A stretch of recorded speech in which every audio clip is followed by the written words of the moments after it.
Assalamualaikum warahmatullahi wabarakatuh, para sahabat Latsar yang cerdas dan selalu semangat. Saya Uninibi senang kembali dipertemukan pada video kali ini. Sesuai dengan yang sudah saya janjikan, saya akan membahas mengenai gagasan kreatif mengatasi masalah atau menangani isu.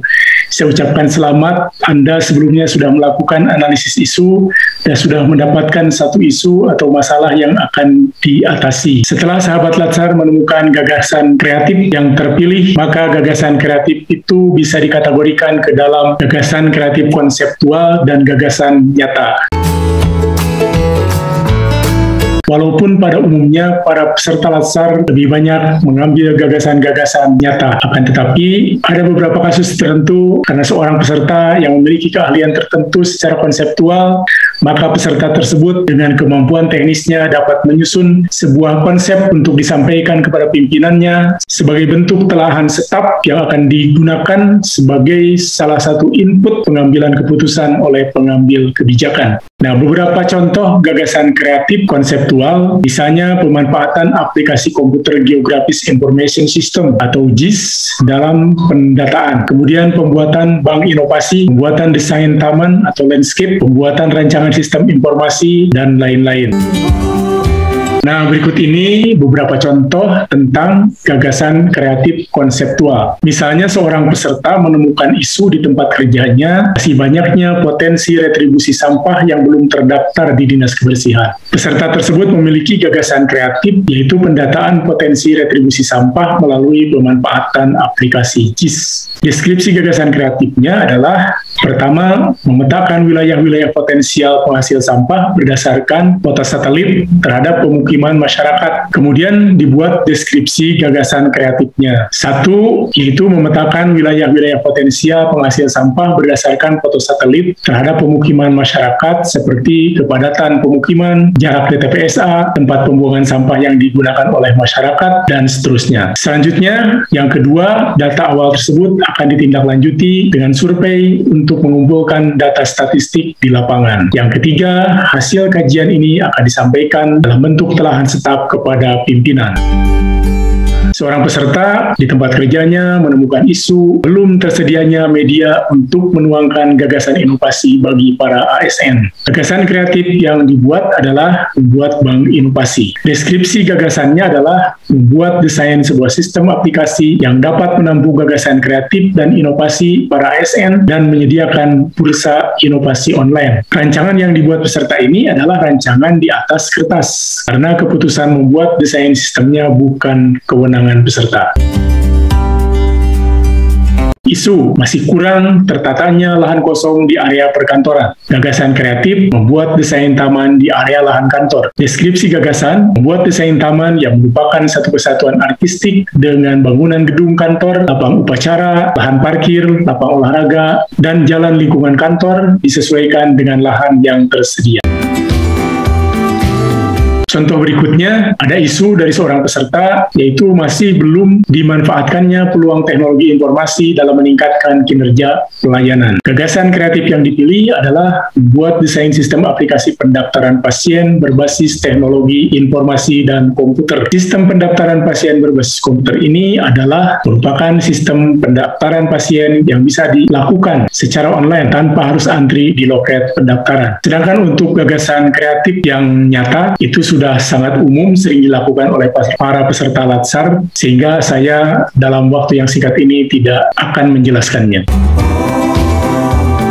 Bagi para peserta yang berasal dari guru, saya ingin membuka kunci gagasan-gagasan kreatif apa saja yang kira-kira bisa dilakukan oleh seorang guru. Misalnya, membuat bahan ajar kreatif supaya tidak monoton, biar disenangi oleh para siswanya. Berikutnya, mengembangkan metode pembelajaran secara kreatif. Ini juga tentu banyak metode-metode yang bisa dipilih, yang disesuaikan dengan kemampuan fasilitas yang ada, bisa menggunakan teknologi informasi atau komputer atau manual, tetapi dibuat sekreatif mungkin, semenarik mungkin, sehingga disenangi oleh para siswa. Kemudian pendekatan kreatif dalam proses pembelajaran, bagaimana kaitan dengan gestur, kemudian juga memotivasi siswa, menginspirasi siswa, supaya mencairkan kebekuan siswa, supaya pembelajaran bisa aktif, kreatif, dan menyenangkan. Berikutnya adalah treatment meningkatkan minat belajar siswa. Apa yang bisa Bapak Ibu Guru lakukan untuk meningkatkan minat belajar siswa? Kemudian treatment meningkatkan budaya membaca dan menulis. Ini juga tentunya ada banyak cara yang bisa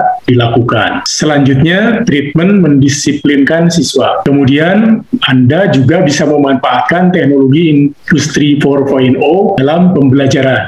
Kunci yang terakhir yang bisa saya berikan kepada Bapak Ibu Guru yaitu peningkatan kerjasama dalam pendidikan karakter, kerjasama dalam pembelajaran, kerjasama sesama guru, sesama orang tua, kemudian juga bisa dibangun kerjasama dengan para stakeholder atau orang-orang yang memiliki kemampuan yang bisa dikontribusikan dalam proses pembelajaran.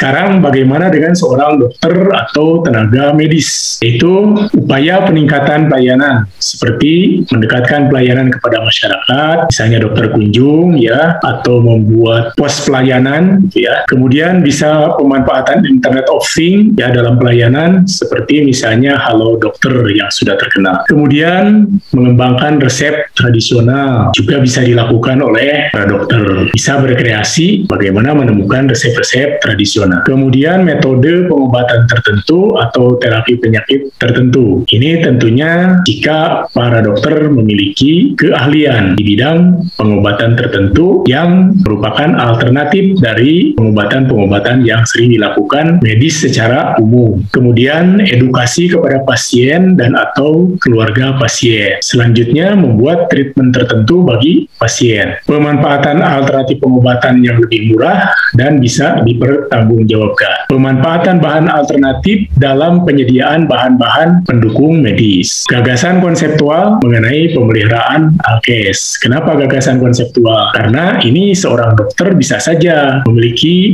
gagasan bagaimana pemeliharaan alkes yang baik itu, tetapi tidak memiliki kewenangan. Dokter buat itu dalam bentuk gagasan konseptual dan nanti sampaikan dalam bentuk lahan staf kepada pengambil kebijakan. Selanjutnya, gagasan konseptual mengenai standar operasional prosedur pelayanan di rumah sakit misalnya ya, dan lain-lain.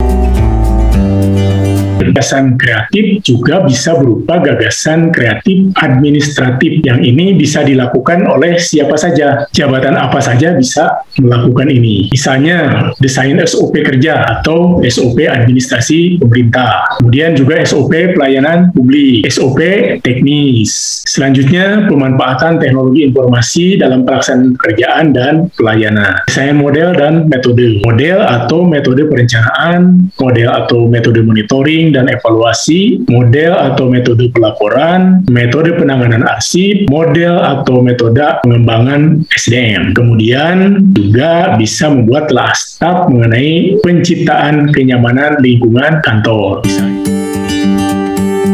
Kemudian, dalam pelaksanaan gagasan kreatif dibutuhkan dukungan kebijakan dan sumber daya untuk melaksanakannya. Nah, apakah Anda memiliki gagasan kreatif berupa gagasan konseptual atau kegiatan nyata? Yang harus diperhatikan adalah dukungan kebijakan dan ketersediaan sumber daya untuk melaksanakan gagasan kreatif Anda. Gagasan konseptual bisa berubah menjadi gagasan kegiatan nyata jika diperintahkan oleh pimpinan Anda dan didukung dengan penyediaan sumber daya yang diperlukan, serta mampu diselesaikan selama program aktualisasi nilai-nilai dasar PNS.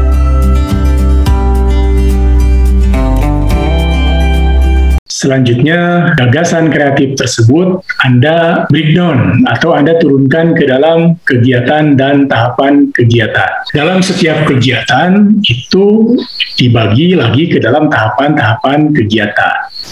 Dan dalam setiap tahapan kegiatan, Anda mengaktualisasikan nilai-nilai dasar PNS. Bagaimana tahapan-tahapan yang dilaksanakan itu terkait dengan aktualisasi atau penerapan nilai-nilai dasar PNS yang kita kenal dengan aneka itu. Ya. Selanjutnya, kegiatan-kegiatan itu dianalisis atau dijelaskan dalam laporannya bagaimana kontribusi daripada kegiatan itu terhadap pencapaian visi misi organisasi dan penguatan nilai-nilai organisasi. Para sahabat Latsar yang hebat dan luar biasa, itulah penjelasan mengenai gagasan kreatif. Mudah-mudahan bisa bermanfaat sebagai referensi Anda untuk belajar. Nah, sampai ketemu di video selanjutnya, yaitu tentang pembekalan habituasi nilai-nilai dasar NS. Salam sehat, penuh semangat, dan semoga Anda sukses.